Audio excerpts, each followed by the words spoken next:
అధ్యాయం 25వ వచనం, ఆయన మన అపరాధముల నిమిత్తం అప్పగింపబడి మనము నీతిమంతులముగా తీర్చబడుటకై లేపబడినో. మనము నీతిమంతులముగా తీర్చబడుటకై ఆయన లేపబడినో. ఆయన పునరుద్ధానమును బట్టి మనము నీతిమంతులముగా తీర్చబడ్డాం.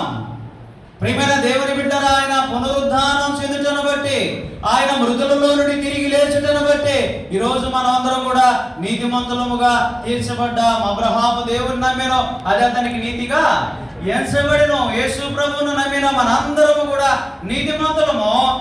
యేసు ప్రభు వారి పునరుద్ధానాన్ని బట్టి అది రుజువు చేశాడు యేసయ్య. ప్రియమైన దేవుని బిడ్డరా, మనందరం ఎవరు అండి? చెప్పండి చెప్పండి, ఎవరు చెప్పండి? పిల్లలు పెద్దవాళ్ళు అందరూ చెప్పాలి. ఎవరు మనందరం? నీతిమంతులం. యేసయ్యను నమ్మిన మనందరం కూడా ఎవరని చెప్పండి? నీతిమంతులం. యేసయ్యను నమ్మకముందు మనం పాపులం.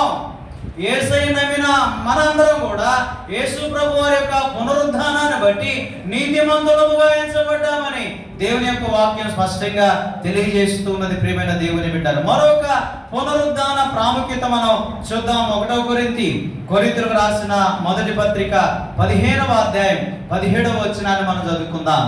17వ వచనం, క్రీస్తు లేపబడని యెడల మీ విశ్వాసము వ్యర్థమే, మీరింకనూ మీ పాపముల్లోనే ఉంటూ ఉన్నారు. యేసు ప్రభు వారు లేపబడని యెడల మనము మన పాపముల్లోనే ఉన్నాము. యేసు ప్రభు వారు లేచాడు కనుక పాపాలన్నీ కూడా పరిహరించబడ్డాయి. హల్లెలూయా.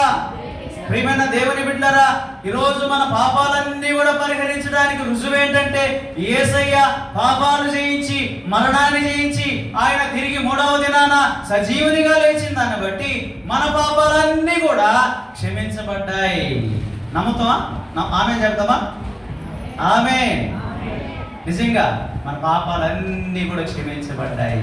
యేసయ్య పునరుద్ధానమును బట్టి రుజువుపరచబడినటువంటి విషయం ఏంటంటే, మానవులు ఆయన విశ్వాసం ఉంచినటువంటి వారందరి పాపాలన్నీ కూడా పరిహరించబడ్డాయి, తుడిచివేయబడ్డాయి, క్షమించబడ్డాయి. కాబట్టి ప్రియమైన దేవుని బిడ్డలు, మరొక ప్రాముఖ్యతను కూడా మనం చదువుకుందాం. మరొక ప్రాముఖ్యత 1వ పేతురు రాసిన మొదటి పత్రిక 3వ అధ్యాయం 21వ వచనాన్ని మనం చదువుకుందాం. పేతురు రాసిన మొదటి పత్రిక 3వ అధ్యాయం 21వ వచనం, దానికి సాదృశ్యమైన బాప్తిస్మము ఇప్పుడు మిమ్మల్ని రక్షించుచున్నది. అదేమనగా శరీర మాలిన్యం తీసివేయట కాదు, గాని యేసుక్రీస్తు పునరుద్ధాన మూలముగా దేవుని విషయం నిర్మలమైన మనస్సాక్షినిచ్చు ప్రత్యుత్తరమే.